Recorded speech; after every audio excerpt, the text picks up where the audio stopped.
अस्सलामुअलैकुम रहमतुल्लाहि वबरकातुहू। मेरा नाम मोहम्मद शाहिद नदीम है और आज से हम एक्सेल की बिगनर सीरीज़ का आगाज़ कर रहे हैं। सबसे पहले इसका इंट्रोडक्शन होगा। एक्सेल जो है माइक्रोसॉफ्ट ऑफिस का एक हिस्सा है। इसमें ज़्यादातर ऐसे काम किए जाते हैं जिनमें कैलकुलेशन शामिल होती है। किसी भी किस्म की कैलकुलेशन करने के लिए आप माइक्रोसॉफ्ट एक्सेल को यूज़ कर सकते हैं।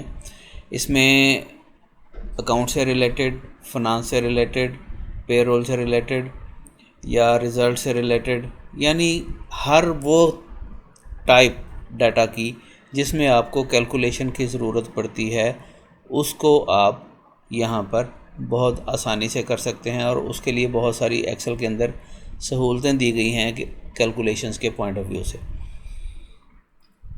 अब सबसे पहले है कि एक्सेल को ओपन किस तरह करना है।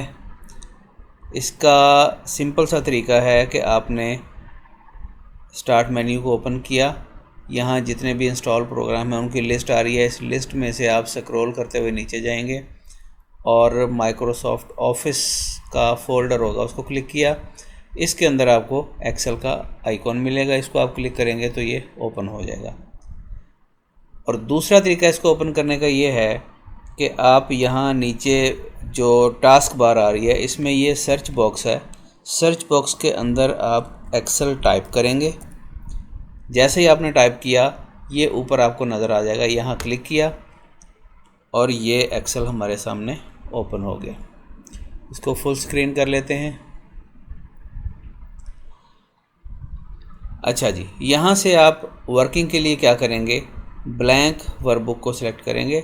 वर्कबुक क्या होती है, जब आप एक्सेल में काम करने के बाद उसको सेव करते हैं उसकी एक फ़ाइल बनती है, तो वो फ़ाइल असल में एक वर्कबुक होती है। वर्कबुक के अंदर बहुत सारी शीट्स होंगी, वो डिपेंड करता है कि हमारी रिक्वायरमेंट क्या है। जितनी हमें ज़रूरत होगी उतनी हम उसमें शीट्स ऐड कर सकते हैं।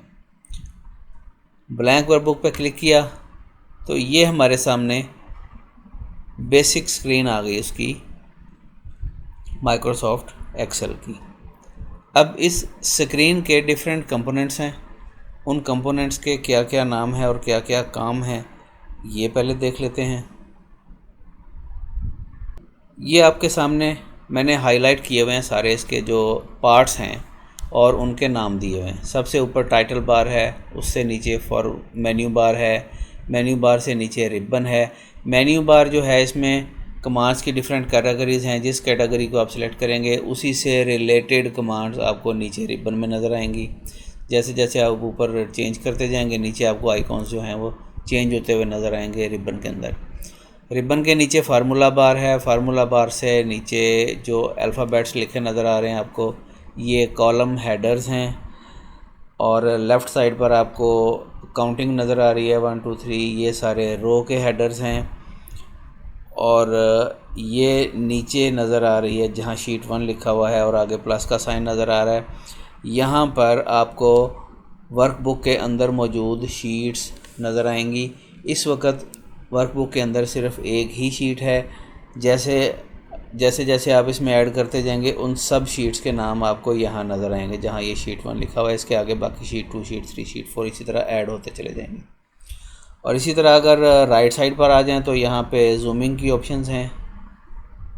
जूम करने के लिए आपको ये प्लस और माइनस का साइन नज़र आ रहा होगा और जब आप प्लस करेंगे तो ये जूम आपको बड़ा नज़र आएगा, माइनस करेंगे छोटा नज़र आएगा। जूम का मतलब है कि कोई चीज़ आप कितना करीब से या कितना दूर से देख रहे हैं। जितना करीब करके देखेंगे उतना आपको वो चीज़ बड़ी नज़र आएगी, जितना दूर करके देखेंगे उसका साइज़ उतना ही छोटा नज़र आएगा। लेकिन ये सिर्फ नज़र आने की हद तक है। एक्चुअल साइज़ जो उस चीज़ का होगा वो वही रहेगा जो है जूम का। और साइज़ का थोड़ा सा ये कन्फ्यूजन कुछ लोगों के जहन में ये इसकी कन्फ्यूजन होगी कि साइज़ और जूम का क्या डिफरेंस है। डिफरेंस ये है कि एक्चुअल साइज़ जो है चीज़ का वही रहता है। जब आप उस चीज़ को करीब करके देखते हैं तो वो बड़ी नज़र आती है, दूर करके देखते हैं तो छोटी नज़र आती है। ये करीब और दूर करके देखना जो है ये जूम कहलाता है और एक्चुअल साइज़ उसका जो है वो तो है ही। अब इसके बाद ये कोने में आपको नज़र आ रहा है A1 पे एक बॉक्स बना हुआ नज़र आ रहा है, इसको सेल पॉइंटर कहा जाता है। सेल क्या है? पूरी जो वर्कशीट है एक्सेल की, इसको छोटे छोटे खानों में डिवाइड किया हुआ नज़र आ रहा है, आपको लाइनें लगी नज़र आ रही हैं। ये जो खाने हैं, इन खानों को कहा जाता है सेल्स। और सेल पॉइंटर का मतलब ये है कि जिस जगह पर आपका कंट्रोल होता है उसको सेल पॉइंटर कहते हैं। अब एक शीट के ऊपर कितनी रोज़ कितने कॉलम्स होते हैं, कॉलम की चौड़ाई कितनी है, रो की हाइट कितनी है, इसके बारे में थोड़ी सी इन्फॉर्मेशन ये है जी। टोटल नंबर ऑफ़ रोज़ जो हैं एक शीट के ऊपर, ये तकरीबन 1 मिलियन है। 1 मिलियन से थोड़ी ज़्यादा हैं, 10,48,576। और कॉलम्स की तादाद है 16,384। ये एक शीट के ऊपर इतनी रोज़ और इतने कॉलम्स हो सकते हैं, बल्कि हो सकते नहीं, होते हैं। और लास्ट कॉलम जो है उसके ऊपर हेडर आएगा XFD, यानी ABCD आपको हेडर के ऊपर नज़र आ रहे हैं आपको कॉलम के। तो जब Z तक कंप्लीट हो जाएंगे उसके बाद A B A C A D इस तरह शुरू हो जाएंगे। जब A के साथ Z तक कंप्लीट हो जाएगा फिर B A B E B B इसी तरह से चलता जाएगा, और आखिरी कॉलम जो होगा उसके ऊपर हेडर आएगा XFD।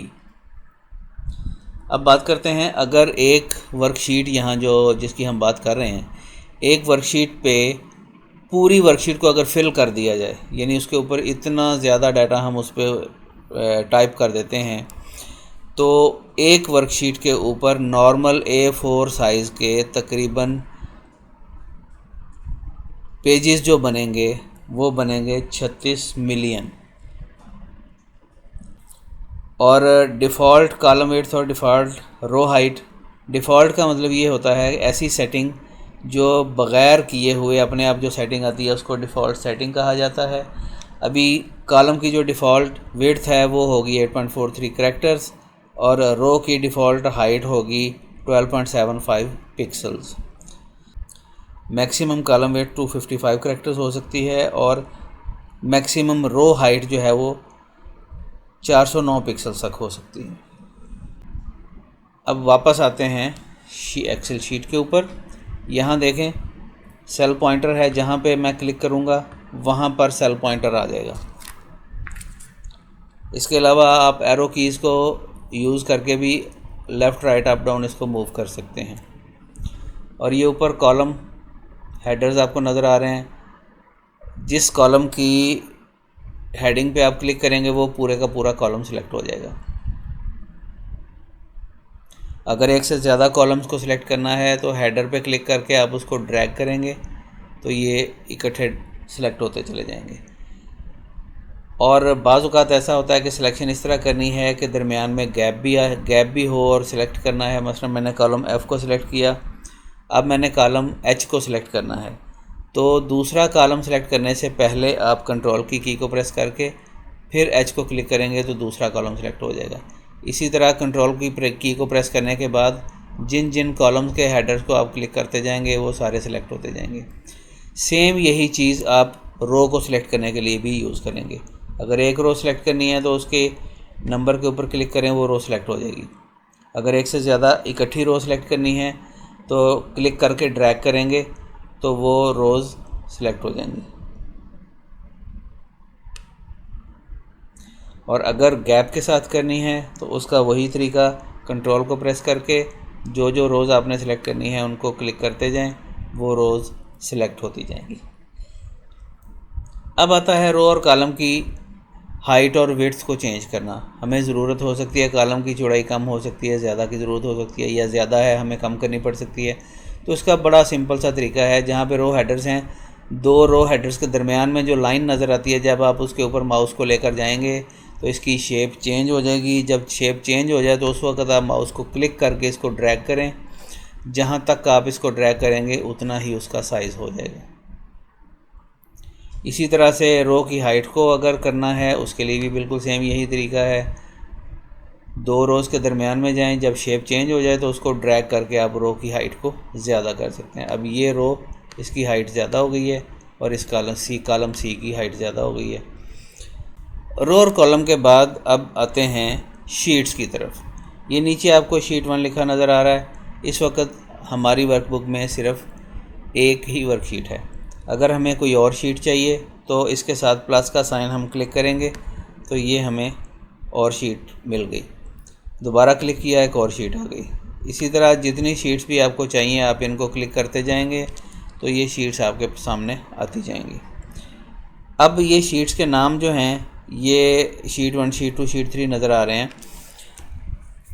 अगर आपको इसका नाम चेंज करना है, शीट का अपनी मर्ज़ी का कोई नाम रखना है तो वो भी आप रख सकते हैं। वेरी सिंपल, आप जिस शीट का नाम चेंज करना है उसके नाम पे डबल क्लिक करें और पुराना नाम रिमूव करके उसकी जगह पे नया नाम दे दें। नया नाम टाइप करने के बाद एंटर कर देंगे तो ये उसका नाम सेव हो जाएगा। इसी तरह से बाकी शीट्स के नाम भी आप चेंज कर सकते हैं। अब अगली बात, शीट्स को आगे पीछे आप मूव भी कर सकते हैं। सिंपल सा तरीका है। रिज़ल्ट को मैं चाहता हूँ शीट 3 की जगह पे आ जाए, तो इसके ऊपर क्लिक करके इसको ड्रैग करके आप यहाँ ले आएँ। छोड़ेंगे तो उसकी जगह पे आ जाएगा, आगे छोड़ेंगे उसकी जगह पे आ जाएगा। जहाँ पे आप इसको छोड़ेंगे उसी शीट की जगह पे वो आ जाएगी। यानी सारी शीट्स को आप इसी तरह से आगे पीछे मूव करना चाहें तो कर सकते हैं विदाउट एनी प्रॉब्लम। और अगर किसी शीट को डिलीट करना है, हाँ एक और चीज़, अगर इस शीट की कॉपी चाहिए, एक जगह एक शीट बनी हुई है उसी की कॉपी आपको एक और चाहिए, तो तरीका यही है, जैसे अब हमने इसको आगे पीछे मूव किया इसी तरह मूव करना है। लेकिन जब आप कंट्रोल को प्रेस करके करेंगे तो वो उसकी कॉपियाँ करता जाएगा। अब मैंने कंट्रोल को प्रेस किया, इसको क्लिक करके ड्रैग किया इस तरफ, तो इसकी दूसरी कॉपी आ गई। शीट 3 थी, ये शीट 3 की दूसरी कॉपी आ गई। अब इसको शीट 3 को दोबारा क्लिक करके साथ कंट्रोल प्रेस कर लेते हैं, ड्रैग करते हैं तो शीट 3 की तीसरी कॉपी आ गई। इसी तरह से आप इनको जितनी मर्ज़ी एक शीट की कॉपीज़ भी कर सकते हैं। ये कॉपीज़ क्यों कैसे की जाती हैं, कि क्या ज़रूरत होती है, इनके बारे में आगे चल के डिटेल आएगी। अब शीट्स को डिलीट भी कर सकते हैं, रीनेम भी कर सकते हैं और मूव भी कर सकते हैं लेफ़्ट राइट। डिलीट कैसे करना है, जिस शीट को आपने डिलीट करना है उसके ऊपर राइट क्लिक करें और यहाँ से डिलीट को, ये वो शीट उसमें से निकल जाएगी। राइट क्लिक किया और डिलीट। ये था हमारा आज का लेसन। इसके साथ ही आज इजाज़त दीजिए, आज का लेसन ख़त्म। बाकी इंशाल्लाह नेक्स्ट लेसन में हम इसमें वर्किंग शुरू करेंगे। तब तक के लिए अल्लाह हाफ़िज़, अपना ख्याल रखिए।